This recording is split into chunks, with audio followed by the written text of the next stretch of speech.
Of Boone this afternoon. The mountains are expected to get several inches of snow combined with strong winds. Thank you so much for joining us after the basketball game. I'm Jen Cardone in the Pinpoint Weather Center with Chief Meteorologist Tara Lane.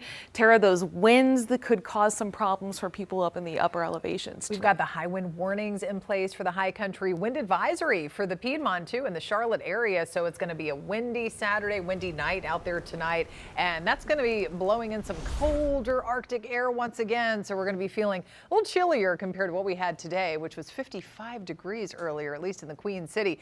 Apsky Mountain, look at that. We've got still some people up there on the lifts doing some night skiing, and a lot of the snow, the video that we saw from earlier this afternoon, yeah, obviously it was coming down pretty good, kind of like what we were seeing even yesterday morning for some of you, but a lot of that has just kind of tapered off for the past several hours, so it's mostly a dry scan right now on radar, but we do have some of that snow that is coming down heavily over, say, Charleston, West Virginia, parts of eastern Kentucky, and some of that dropping to the south and east, and eventually we'll see more of that breaking out in the mountains once again as we get deeper into the night. So you can see 1 o'clock in the morning and beyond, and even before daybreak or so, we'll get some scattered snow showers, heavy at times. Those western facing slopes could very well pick up even more than 4 inches of snow before it tapers off after tomorrow morning. So we've got the winter weather advisory also going for you all in the mountains until 7 o'clock tomorrow morning. And then we talk about the wind. So I mentioned that high wind warning, calling for wind gusts up there for you all in the mountains up to 60 miles per hour.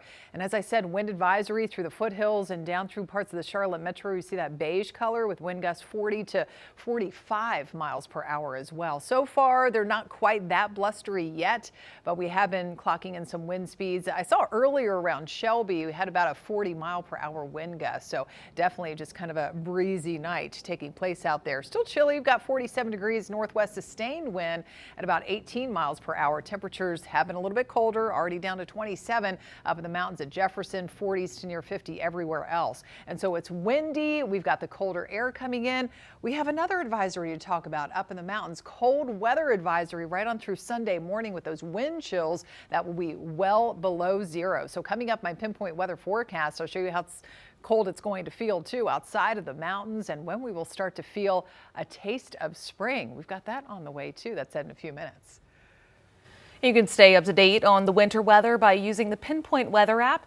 It's free to download in the Apple App Store and on Google Play.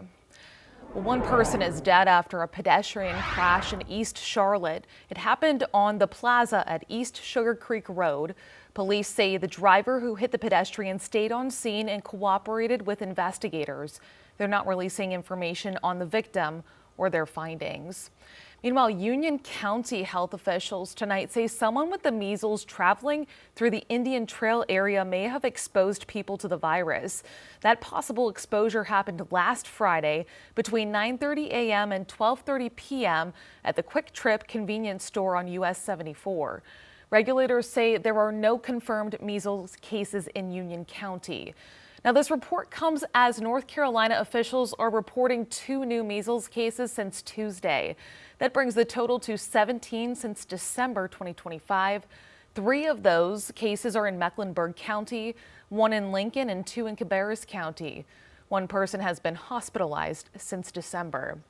South Carolina health officials are reporting 44 new cases, bringing the total to 920 centered around Spartanburg County. Health officials say most cases are close contacts, but a growing list of possible exposure sites suggests measles is circulating in the community, raising risks for people who are not immune. Now 277 people are in quarantine and 8 in isolation. The River Hills Lake Wylie Emergency Medical Service is now part of Piedmont Medical Center to provide more coverage for people in York County. Members of the County Council approved the change this week. River Hills operators say it was getting harder to keep the nonprofit organization going. As South Carolina Bureau Chief Shakira Speaks reports, the acquisition allows for volunteers to get better pay and benefits. It's something that we were never able to dream of. River Hills Lake Wiley EMS employees are getting a raise and benefits after Piedmont Medical Center acquired the life support provider. York County officials approved the move on Monday. River Hills Rescue Squad is one of the final rescue squad, the legacy rescue squads remaining in the county. We were 100% donation based until 2010. And so from 1980 to 2010, we ran solely on donations and solely on volunteers.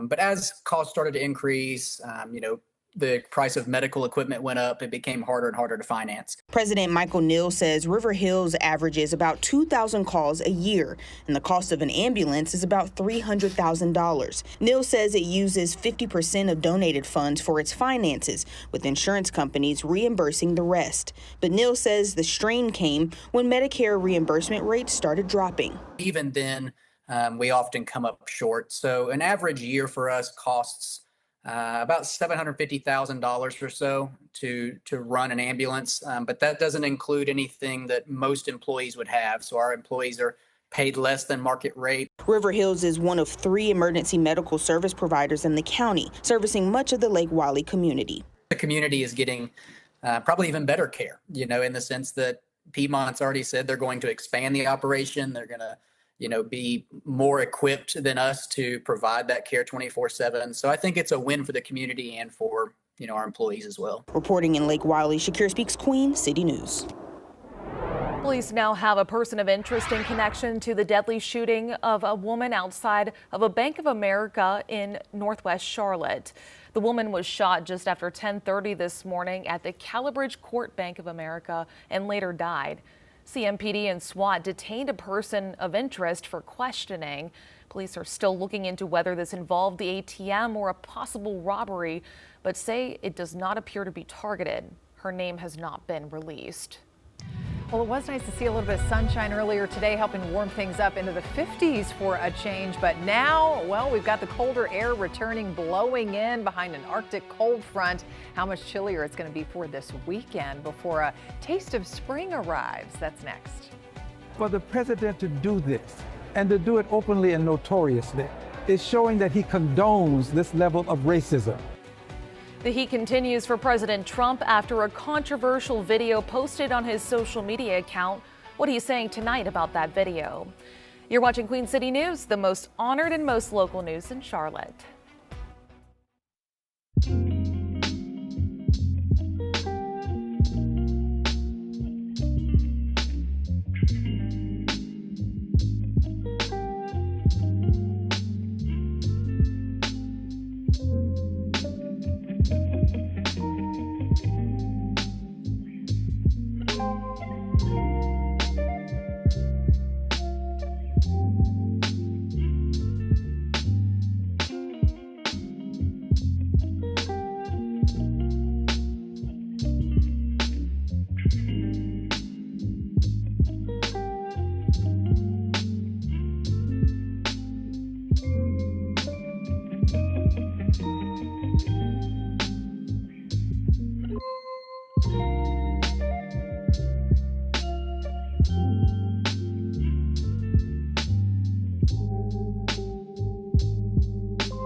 You're about to take a live look at King Street in Boone. It's another night of snow with a strong winds added into the mix this time. Chief Meteorologist Tara Lane is here. Tara, other than the mountains, we're not in for another icy weekend now, are we? Everyone gets a break from the snow goodness. or ice, again, except for the mountains. Except for the mountains. Yeah. But we're used to it in the used to it. mountains, up our elevation. It's always a little chilly. And it's good. It's always good for the ski resorts. Correct. Too. So they're Yes. adding to those already hefty bases after all that natural snow here going on lately, and they're able to make snow with the colder temperatures that we've been experiencing over the past several weeks here. And not since January 23rd, really, have we had high temperatures up around average for this time of the year or above average.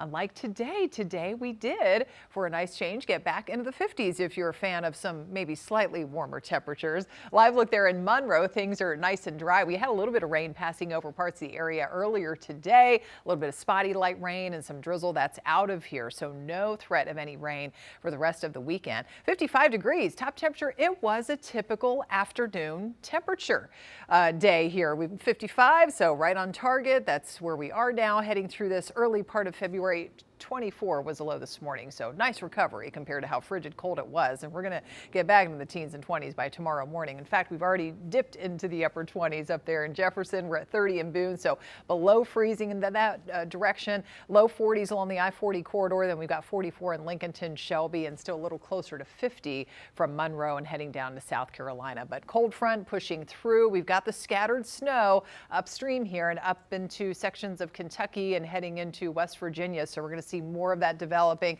and dropping to the south and east, but not breaking out of the mountains into the overnight. You can see future radar through about 2-3 o'clock in the morning from Avery County and up into southwestern Virginia, seeing some of the snow flying, but then really tapering off after tomorrow morning. Otherwise, we're waking up to abundant sunshine out there to kick off the weekend, but the snow amounting to enough that we could see that, several inches and a winter weather advisory being issued, about 1 to 2 inches for a lot of areas, say around Boone and Blowing Rock, but we could see some isolated higher amounts on the order of 4+ inches, especially along those western facing slopes. So winter weather advisory through about 7 o'clock in the morning because of the more difficult travel that will be developing eventually with more of that snow flying. And high wind warning. Wind, another big part of the weather story for this first half of the weekend. We've got those wind alerts in effect through tomorrow. So the high wind warning calling for those gusts around 60 miles per hour in the mountains, around 40 to 45 miles per hour, even across the Piedmont. So if you haven't done so already, secure any loose outside objects before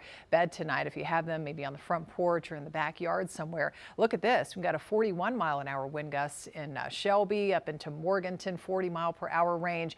And think about this too. It's windy and it's getting colder.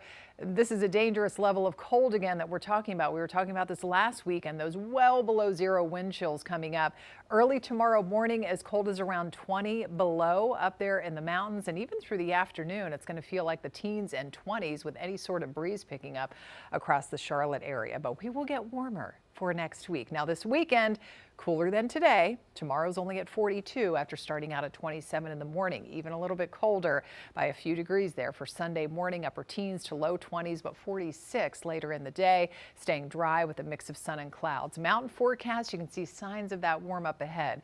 21 for tomorrow, then we jump to 37 on Sunday, and then low and mid 50s for next Tuesday and Wednesday. Wednesday, we could have a couple of rain showers in the mix, but look at this. I mean, what a change. It's almost hard to believe what you're seeing here. 68 degrees.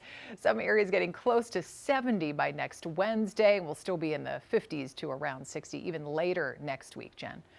Hard to believe it. A lost love letter from Vietnam is back in a family's hands. How a man tracked down a sailor's son 56 years after his dad's Vietnam service. You're watching Queen City News, a live look over independence. We're the most honored and most local news in Charlotte.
He just showed that he cared so much for his family and his two children. I believe they were two boys that he has. So hopefully one of them sees it, or one of their great-granddaughters sees it.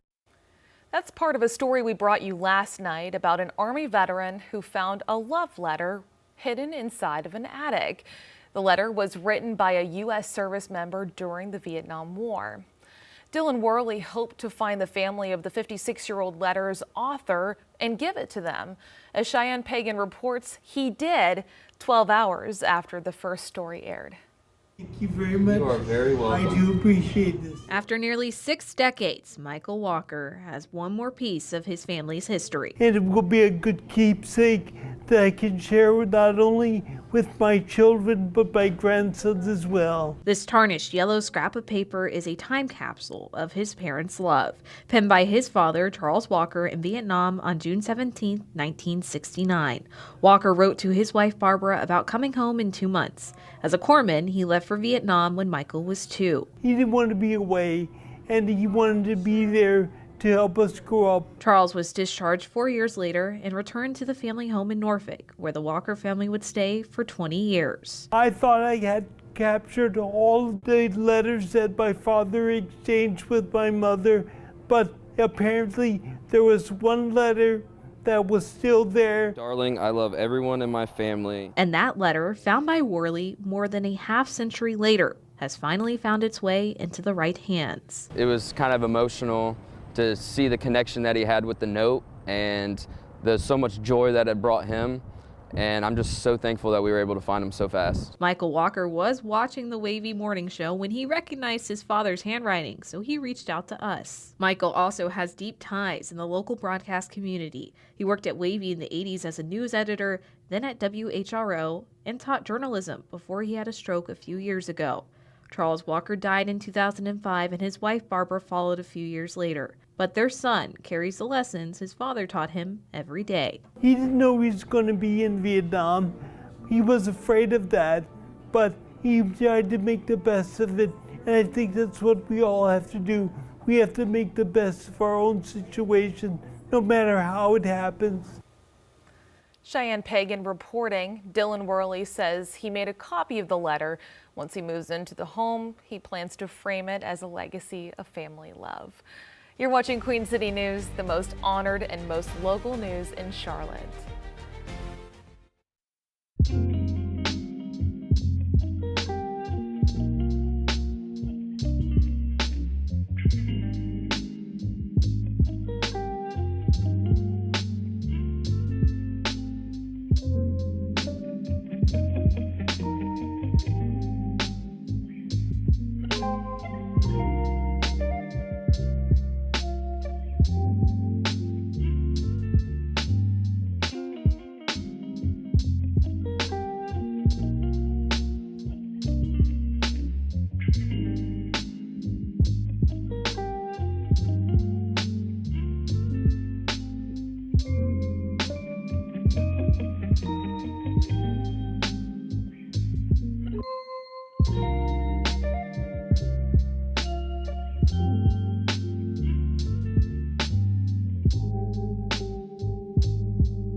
I guess toward the end of it, there was some kind of a picture that people don't like. I wouldn't like it either, but I didn't see it. I looked at the first part. No, I didn't make a mistake.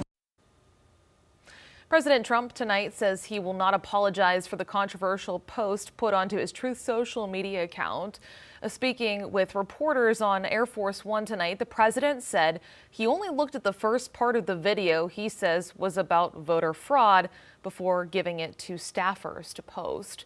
The president says he did not see the part of the video depicting former President Barack Obama and former First Lady Michelle Obama's faces on the bodies of apes. He ordered the video be taken down after a call from South Carolina Senator Tim Scott. Raquel Martin reports on the uproar over the post. It's disgraceful. Racist, unacceptable, vile, and abhorrent. That's what Democrats and Republicans alike are calling a video posted to President Trump's Truth Social page late Thursday. For just over a second, an AI-generated image shows former President Barack Obama and former First Lady Michelle Obama as apes. It appears at the end of a minute-long video about alleged election fraud. South Carolina Senator Tim Scott, the sole black Republican in the Senate, was among the first to condemn it, writing the image is, quote, the most racist thing I've seen out of this White House. Initially, the White House brushed off the online backlash. White House Press Secretary Caroline Leavitt responded saying, quote, this is from an internet meme video depicting President Trump as the king of the jungle and Democrats as characters from The Lion King. Please stop the fake outrage and report on something today that actually matters to the American public. Hours later, however, the post was removed. The White House blames the debacle on a White House staffer. That did not appear to satisfy some Republicans. Ohio Congressman Mike Turner called on President Trump to apologize. Do you want to hear anything from the president? I don't think we're going to get anything with any level of sincerity in the form of an apology. Congresswoman Yvette Clarke leads the Congressional Black Caucus. It's Black History Month, but it's consistent with the behavior of this White House and this president. The Obamas seldom respond to attacks from President Trump. In Washington, Raquel Martin. New tonight, President Trump says he expects the FBI or Justice Department to announce developments in the investigation over Nancy Guthrie's disappearance.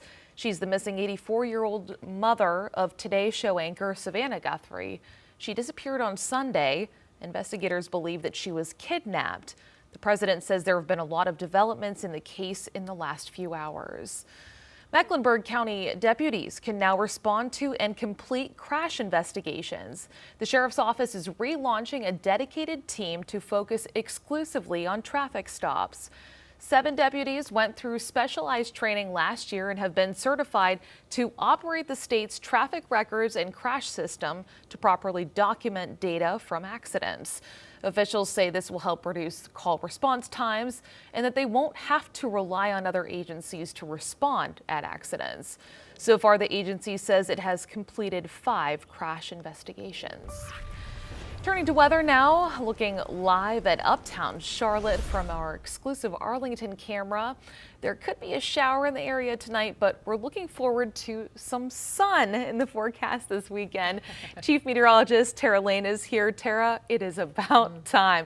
We got some sunshine today. It felt pretty good coming into work this afternoon. Yes, I know. It was nice. I mean, 50s, it's all relative, right? I mean, it's just amazing. We were saying that covering the snowstorm last weekend, how 40s would be a welcome sight to see and feel outside. But yeah, we did the 50s today, and we did have that cold front that was approaching.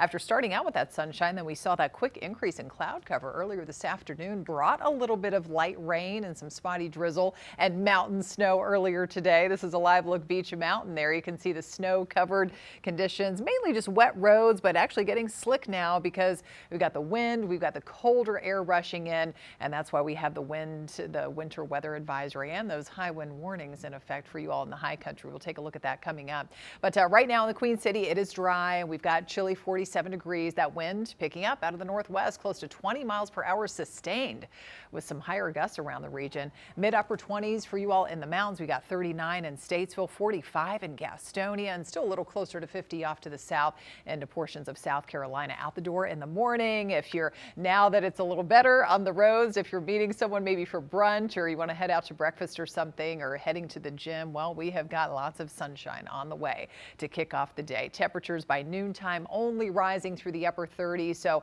it's going to be a slow warm up tomorrow afternoon. Basically a chilly Saturday afternoon ahead, with some continued blustery conditions as that Arctic air just blows in behind that front. And eventually we will see more snow flying up there for you all in the higher elevations, only in the mountains though through the night and early tomorrow morning. Futurecast showing that to us through about 2 a.m. and beyond. Most of it falls before sunrise, but we could still see some leftover snow flying, especially those western facing slopes in the highest elevations and right along the Tennessee border around even 7-8 o'clock or so in the morning, adding up to a couple of inches in spots. Generally just still looking at a dusting around the Blowing Rock area like you had from earlier, Jonas Ridge. But notice those higher amounts possible from Lansing up in Ashe County, Elk Knob, Beech Mountain, and some totals could even exceed 4 inches along those western facing slopes. So due to the kind of difficult travel, just be mindful of that, of course, and we're used to that lately, and especially up in the mountains. We had that winter weather advisory until 7 a.m. High wind warning calling for wind gusts around 60 miles per hour in the mountains. That could lead to some scattered power outages too throughout the day tomorrow. Wind advisory across the Charlotte metro and the Piedmont and heading up into the foothills, calling for gusts around 45 miles per hour. And they have been already around that range. Look at that. Last check, 45-mile-an-hour wind gusts in Morganton. 37-mile-an-hour wind gusts in Shelby. Now, that's making for colder chills. Of course, those feels like temperatures, wind chills in the teens and 20s across the Piedmont, but talking about a dangerous level of cold up in the mountains, well below zero feels like temperatures again. So we've got that cold weather advisory going right on through Sunday morning. So look at this, as cold as 20, 25 degrees below zero early tomorrow morning for the mountains, and that will continue at times single-digit chills throughout the afternoon and again Sunday morning. We've got those sub-zero wind chills up in the mountains, but warming up as we go into next week. Not so yet this weekend. This weekend we're staying on the chilly side, 42, but lots of sunshine for tomorrow, 46 on Sunday. But look at this, rising into the 60s, even close to 70 by the time we get into the middle of next week. Hard to believe. All right, but here tonight it is cold out there, getting even colder, waking up to teens and 20s around the region, with 20s, low 20s for highs tomorrow for you all in the mountains. 30s to mid 40s everywhere else. 50s returning on Monday, with those 60s for a few days at least starting Tuesday. NFL Hall of Fame quarterback Sonny Jurgensen is dead tonight. The Wilmington native and Duke Blue Devils star was 91. Jurgensen played in the NFL for 18 seasons, including a 7-year stint with the Philadelphia Eagles. This includes his only championship in 1960, but he's best remembered for his years with Washington. Jurgensen was a 5-time Pro Bowl selection and twice set the records for most passing yards in the league. He also rushed for 493 yards and 15 touchdowns. Legendary coach Vince Lombardi once said if Jurgensen had been Green Bay's quarterback during his years there, the Packers would never have lost a game. You're watching Queen City News, the most honored and most local news in Charlotte. We'll be right back.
Mountains, you all are going to see more snow developing overnight through early tomorrow morning. Otherwise, it is windy. It is colder for the weekend, especially tomorrow. 60s next week. Looking forward to that. Absolutely. Carolina Sports Live is next.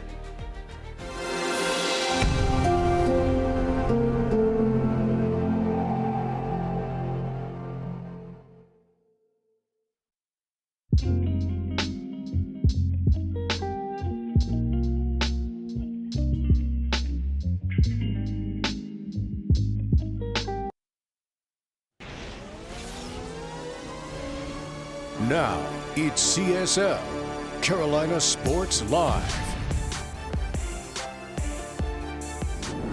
Well, the Charlotte Hornets just keep on humming. Longest win streak since 1999. Can you believe it? They'll look to keep on winning Saturday night down in the ATL. And with that, welcome into a Friday night edition of Carolina Sports Live. Joey Ellis and Casey Funderburg here for you for the next half hour, where right now, really, the focus is on the hardwood. Oh, yeah, absolutely. There's so much going on with the Hornets right now, who are absolutely hot, and they're going for their 9th straight victory Saturday night on the road in Atlanta. Plus, WWE SmackDown was in the Queen City tonight, and we'll go one-on-one with defending champion himself, Cody Rhodes. But first, Joey, like we just mentioned off the top of the show, how about them Hornets? Yeah, we got some fresh news coming into the show just a short time ago. It just came down, according to reports from Fred Katz of The Athletic. The Kobe White trade to Charlotte has been amended after a physical showed White had a left calf injury and would actually have to miss